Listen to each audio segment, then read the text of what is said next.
13부 현상계란 본래 실제 하지 않은 탓으로 와도 온 바가 없다면 가도 간 바가 없을 테니 오고 감의 중간이란 것이 실제 하지는 않을 것이다. 그런 까닭의 일승법이란 가고 옴이 없고 머뭅도 없는 그것이 참된 것이며 이승과 삼승이란 나뭇잎을 손에 쥐고 돈이라고 하면서 우는 아이 달래기 위한 연출에 지나지 않는다는 것이다. 그래서 수행이란 모두가 환 같은 수행이라고 한다. 수행을 행한 바 없이 행한다 해도 이미 목적 의식이 달라붙어 있는 까닭이다. 그렇기에 선지식들은 수행하는 모습을 보면 귀신굴에 빠져 있다고 말한 듯하다. 꿈속을 아무리 벗어나려 버둥거려도 자신이 꿈을 꾸고 있다는 사실을 알지 못하면 버둥거림이 꿈을 실체로서 인정하므로 오히려 그로 인해 깊은 꿈속에 빠져들 뿐이다. 흔히 마음 닦는 길로 들어선 것을 길 없는 길이라고 표현한다. 그것은 진리에 다가설 수 있는 길이란 존재하지 않는다는 의미이기도 하다. 무엇 때문인가? 진리를 성취한다는 것은 모든 수행이 막을 내려야 비로소 진리의 문이 열린다는 의미도 된다.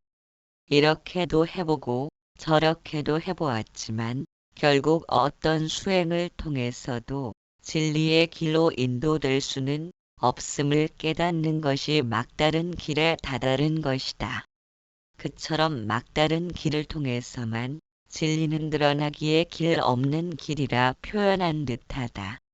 우리는 이미 깨달아 있으며 깨달음에서 한 걸음도 옮긴 적이 없다. 왜냐하면 불생불멸의 성품을 통해 보고 듣고 말하며 생각하고 행동하기 때문이다. 그런데도 의도를 지닌 마음먹기로 인하여 성취감과 좌절감을 경험하며 업을 짓고 과보를 받는 고통에서 허덕이고 있다. 그런 까닭의 육신과 마음이란 불생불멸하는 성품의 거울 속에서 영상으로 존재한다는 것을 알지 못하기에 무명의 늪으로 빠진 것이다. 고통받을 행위자가 본래 없음에도 고통의 굴레를 끝없이 전전한다. 본래 앓은 텅 빔으로 존재하지만 분별 없는 앓을 지녔기에 과거의 업을 그대로 비추면서 어떠한 원인도 없이 스스로 존재한다. 만일 그마저도 없다면 아무것도 없는 텅 빈 허공과 같아서 무엇을 깨달았다고 할 것이며 욕망과 분노를 일으키는 것이 깨닫기 전과 후가 여전히 다를 바 없다면 깨달음이라고 말할 수 없다. 그래서 깨달음이란 본래 삶의 존재임을 깨닫게 되므로 모든 생명체는 하나같이 본래 삶이기에 나와 남이라는 구별이 있을 수 없다. 금으로 반지나 목걸이를 만들든 그것은 모두 금이기 때문이다. 금강경에서 붓다는 아상인상 중생 상수자상이 있다면 그를 보살이라고 할 수 없다고 하였다. 그러나 본래 삶을 잊고 살기에 일으키는 욕망과 분노로 업을 짓고 과보를 받는 굴레에 매인 것이다. 인간의 삶을 지배하는 업은 과거생에 일으킨 것이라 현재 하는 실존이 아니므로 지우거나 닦아낼 수도 없기에 현생만의 노력을 통한 깨달음을 일으킬 수 있는 어떠한 방법도 없다. 붓다는 그것을 성인사과라 하여 수다원 사다함 아나함 아라한이라고 하였으며 처음 과인 수다원을 이루게 되면 한 번 더 태어나는 과정을 거쳐야 성인의 최고 과위인 아라한을 증득한다는 것이다. 이와 같이 현생의 노력만을 통해서는 현생의 결실이 이루어지는 것이 아님을 아는 그것을 일컬어 아상이 없는 무위의 삶이라고 부른다. 그러므로 수행에 있어 목적지가 달라붙으면 잘못된 노력에 심혈을 기울인다는 의미가 된다. 따라서 마음 닦는 수행자는 자신의 노력이 어떤 결과를 원하는 것은 아닌지 눈여겨 살펴야 한다. 의도된 바를 따라 마음먹는 것이 과보로 나타나며 다음 생의 조건을 이루는 인과가 끊어지면 깨달음의 거울은 텅 빈 채로 본래부터 존재함을 발견한다. 의도된 바를 일으키는 것은 본래 삶의 존재임을 잊고 살기에 마음은 완전해지려는 습성을 지닌 까닭이다. 그 말은 지금 현재가 불완전함을 의미한다. 만일 그 마음을 내 마음으로 붙들고 산다면 우리는 언제까지라도 불완전하게 살 수밖에 없다. 모자를 머리에 쓰고도 잃어버렸다고 생각한 사람이 끝없이 찾다 보면 언젠가는 모자를 찾을 것이라고 생각한다. 하지만 모자 찾기를 멈추지 못하면 그 언젠가는 끝내 오지 않는다. 모자를 잃어버린 적이 없기 때문이다. 그렇기에 무명이 스스로 다할 날은 세상이 끝나도 결국 오지 않는다. 만일 수행자가 모자 찾기를 행하지 않거나 포기한다면 그 또한 모자는 잃어버리지 않았음을 알 길이 없다. 그래서 마음을 먹지 말고 모자 찾기를 행해야 한다. 그것을 중도라고 말하며 아상이 없다고 말한다. 일체가 거울 속에 영상처럼 존재하는 꿈과 같음을 안다면 깨달음이란 필요치 않다. 무엇으로 깨달을 것이며 무엇을 깨달을 것인가? 그런데도 여전히 깨달음을 손에 쥐고 놓지 못하는 것은 거울 속의 영상이 실제한다는 미혹에 빠졌기 때문이다. 수행에 막바지에 이른 그들은 깨닫고 싶어하는 마음먹기로 인해 꿈속을 전전하고 있다는 사실을 이해한 까닭이리라. 아상의 의도를 지녔기에 꿈이 생겨난 것이다.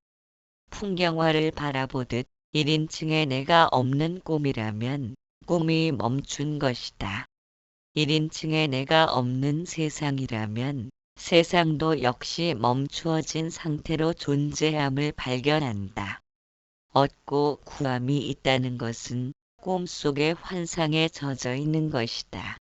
환상에 시달리는 마음은 좋고 나쁨을 비교하며 취사 선택의 의도를 지니고 있다. 그것은 과거와 미래를 넘나드는 꿈속의 헤매임이다.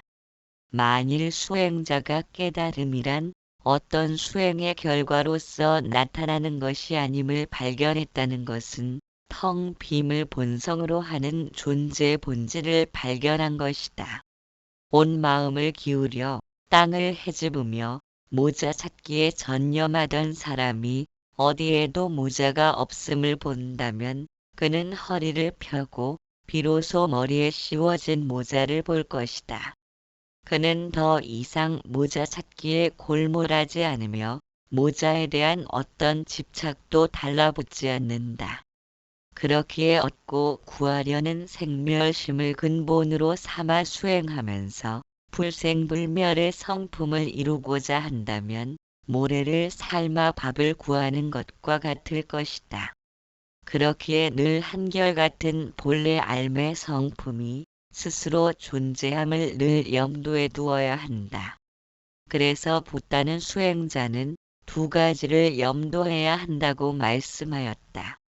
수행자들이 무상보리를 이루지 못하는 것은 다 이종의 근본을 알지 못하고 창난하게 수행하는 탓이니 마치 모래를 삶아 좋은 음식을 만들려는 것이라 비록 미진 같은 겁을 지내어도 될 수 없는 일이니라.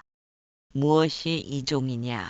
하나는 모든 중생들이 사물을 의지하여 생겨난 생멸의 마음으로 자기의 마음을 삼은 것이요. 둘은 보리 열반의 본체는 본래부터 청정하고 밝건만 다시 밝히려는 무명으로 인하여 밝음을 잃어버린 것이니라. 모든 중생들이 본래부터 밝은 본체를 잃어버린 탓으로 종일토록 행하면서도 깨닫지 못하는 것이라고 말씀하였다. 즉 깨달음을 구하고자 하는 마음은 생멸심이니 생멸심을 통해서는 먼지처럼 수많은 세월을 지낸다 해도 가능치 않다는 것이다. 생멸심이란 깨달음에 청정하고 밝음을 다시 밝히려는 망념에 불과할 뿐이기 때문이다. 그렇기에 모든 수행이 환을 벗어나지 못함은 본래로 밝은 깨달음의 성품을 다시 밝히려 들기에 깨달음을 얻고 구하려는 행위를 가리켜 무명이라고 하였다. 어째서 깨닫고자 하는 의도를 지닌 마음에 대하여 무명을 행하는 어리석음이라고 표현하는 것인가? 심지어는 그것이 세속에서 탐욕을 행하는 것처럼 탐욕의 근본을 돕는 것과 같은 것이기에 종일토록 행하면서도 깨닫지 못하고 억울하게 육도를 윤회하는 여러 갈래에 들어간다고 하였다.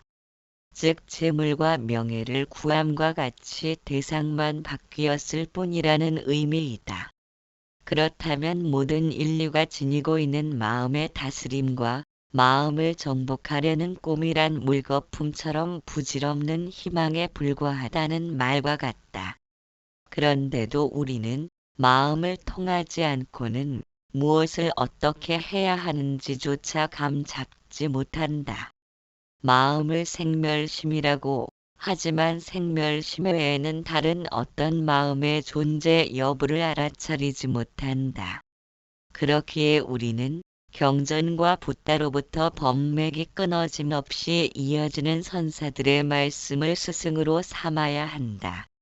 그것은 마치 칠흑 같은 바다에서 깜빡거리는 등대불과 같다. 붓다께서 말씀한 바와 같이 생멸심 아닌 것을 의지해야 마음을 다스릴 수 있다고 하였는데 생멸심이 아닌 다른 마음을 감잡지 못한다면 무엇보다 생멸심이란 우리의 본래 마음이 아니란 사실부터 확인할 수 있어야 한다. 붓다는 그것에 대하여 다음과 같이 말씀하였다. 수행자가 만일 생멸심으로 깨달음을 얻게 되면 마음이 생할 때는 깨달음도 있지만 마음이 멸할 적에는 깨달음도 멸할 것이다. 깨달음이란 늘 항상 하는 것이지 있거나 혹은 없는 것이 아니어서 생멸심을 통해 깨달음을 구함은 옳지 못하다는 것이다. 마음이 일어나 산만함을 알고 또한 마음이 기척도 없이 사라져 고요하고 정멸한 상태를 경험하기도 한다. 우리가 마음만으로 모든 것을 인식하면서 지낸다면 마음이 사라졌으므로 아무런 기척이 없이 정멸하다는 것을 몰라야 한다.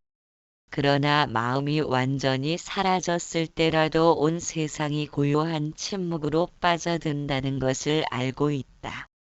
심지어 의식이 깊은 최면 상태에 들더라도 무엇이 일어나는지를 지켜보는 무언가는 여전히 깨어있는 상태로 존재한다.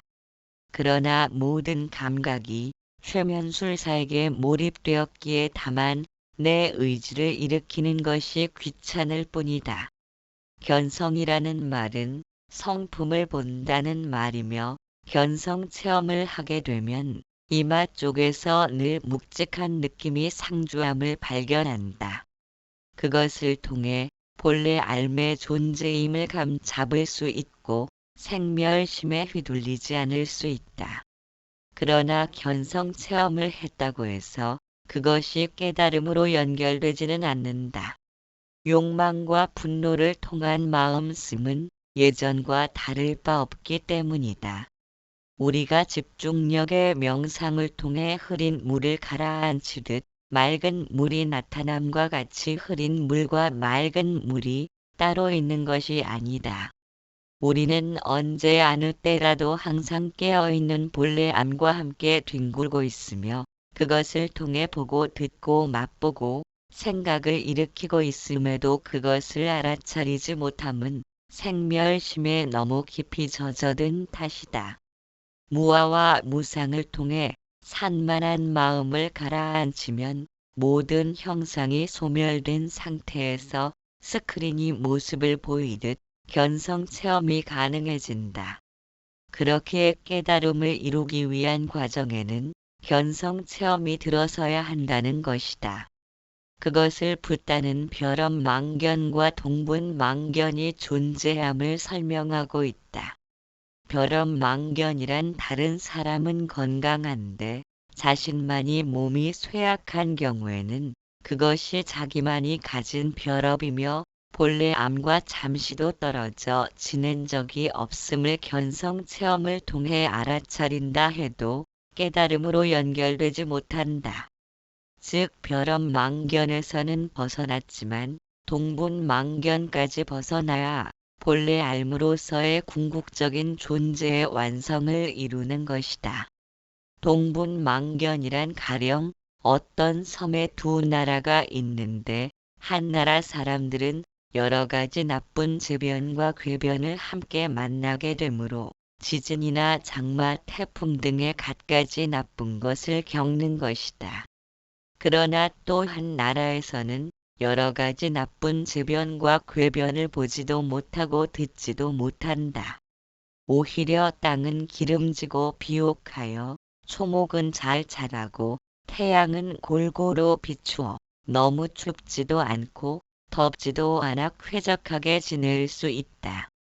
이와 같은 동분망견이 나타나는 것은 과거의 선근공덕에 의한 것이다.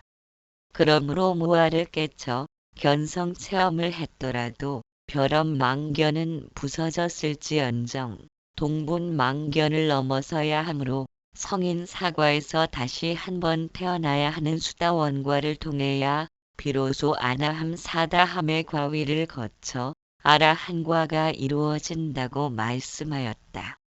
붓다는 능엄경에서 아난존자에게 다음과 같이 말씀하였다. 육근은 허망하고 육근의 성품은 참되거늘 사람들이 미혹할까 두려워 오늘까지 말하지 않았노라. 내 마음인 여기서 또 내 마음을 찾으면 환 아닌 것이 환법을 이루느니라. 찾지 않으면 환 아닌 것마저도 없으리니 환 아닌 것마저도 오히려 생하지 않거늘 하물며 환의 법이야 어찌 이루어지리요. 이것을 이름하여 묘연화법화경의 근본이며 금강왕보가 금강경의 근본이며 환 같은 삼매라 하나니 손 튕기는 동안에 무악 아라한 뛰어넘으리 이것을 아비달마의 법이라 하나니 시방세계에 계신 여러 부처님 바가범께서 이 한 길로 열반에 들어가는 문이니라. 붓다께서 말씀한 바와 같이 내 마음인 여기서 또 내 마음을 찾으면 환 아닌 것이 환법을 이루느니라. 라고 한 말씀을 깊이 되새겨 보아야 한다. 허공에는 본래 허공꽃이 없지만 눈병 걸린 사람이 까닭없이 허공에서 꽃을 보듯 허공꽃처럼 생겨난 만상이기에 그럴 것이다.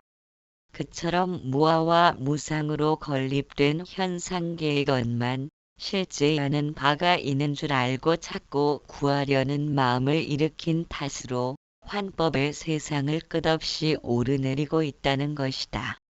2500년 전이나 지금 세상에서도 역시 참마음을 찾고자 하는 수행이 필요치 않다는 의미로 받아들이기 쉬운 말씀이다.